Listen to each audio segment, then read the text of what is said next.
गुरुदेव वचन मुक्तिकम। जय गुरुदेव की वाणी। कैसी उपासना। आप अपने आप को, अपने मन को नहीं जानते हो तो संतों को क्या जानोगे। चोरी, झूठ, बेईमानी, मारकाट करते रहते हो और कहते हो कि मैं उपासना करता हूँ। तो उपासना किस बात की। कहने को आप कुछ भी कहो पर ये उपासना नहीं। हमारा लक्ष्य शरीर में जो भी आपका कर्म है उसको आपको शरीर के अंतिम समय तक खत्म करना चाहिए, ताकि दोबारा तुमको यह जन्म न मिले और दोबारा इन कष्टों की योनियों में, इन फितरतों में न आना पड़े। यह हमारा लक्ष्य है। एक ही रोशन कर जाएगा। साधना करने वाले व्यक्ति जोर शोर से साधना करें, अंतर ध्यान होकर साधना करें, ताकि तुम्हें और लोग न देख सकें। स्त्री और पुरुष अपनी उस विशुद्ध ताकत को जगा लें जो उनके अंदर छिपी हुई है। उसको जगा लें और जगाने के बाद यदि एक वक्त हो जाएगा तो सारी दुनिया को रोशन कर देगा। दयाल की जिसके ऊपर दया होती है उसे तुरंत खींच लेते हैं। प्रारब्ध का मिलेगा। पहली बात यह है कि अपना खोया हुआ विश्वास वापस लाओ, अपने पर विश्वास रखो। यह पहली बात। जो कुछ तुम्हारे प्रारब्ध में है तुम्हें अवश्य मिलेगा।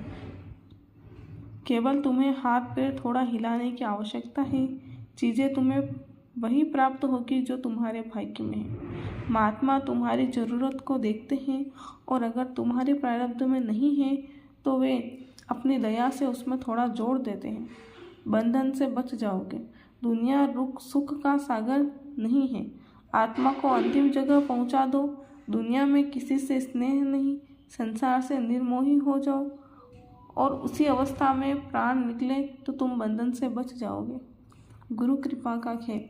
नामदान के समय कर्मों का लेखा जोखा काल के खाते में से निकलकर सदगुरु के हाथ में पहुंच जाता है और उसका काल से संबंध छूट जाता है।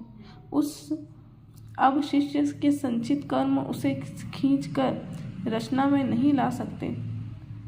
जब सद्गुरु यह देखते हैं कि उनके शिष्यों ने प्रारब्ध कर्म भुगत लिए हैं और उनके मन में सांसारिक इच्छाएं बाकी नहीं हैं, तो वह उन्हें वापस संसार में नहीं भेजते। सद्गुरु उन्हें किसी ऐसे आंतरिक मंडल में भेज देते हैं। इससे उनके संचित कर्मों का प्रभाव खत्म हो जाता है और वे निजगर की ओर अपनी यात्रा बढ़ते जाते हैं। नामदान के बारे में। नामदान की चर्चा करते हुए परम पूज्य स्वामी बाबा जय गुरुदेव जी महाराज ने कहा कि जब तक नामदान न मिले तब तक जय गुरुदेव ही रटो। अगर नामदान दे दिया और आपने नहीं किया तो क्या लाभ। अगर खाली जय गुरुदेव रटते रहो तो नामदानी तो आप हो ही गए। मथुरा 23 मार्च 1982। नाश हो जाएगा। शराब झगड़े की चीज़ है। घर में झगड़ा, समाज में झगड़ा, देश में झगड़ा होता रहेगा। तुम्हारे बाल बच्चों का नाश हो जाएगा। यहाँ रहो, कुछ सत्संग सुनो तो आदत बदल जाए। दिसंबर 1999। सूरदास जी की वाणी। धरती पर पाप बहुत बढ़ गया है। कुदरत बौखलाई हुई है और वह अब बहुत कुछ समेटना चाहती है। सूरदास जी का यह पद उस वक्त का स्पष्ट संकेत है। रे मन धीरज क्यों न धरे।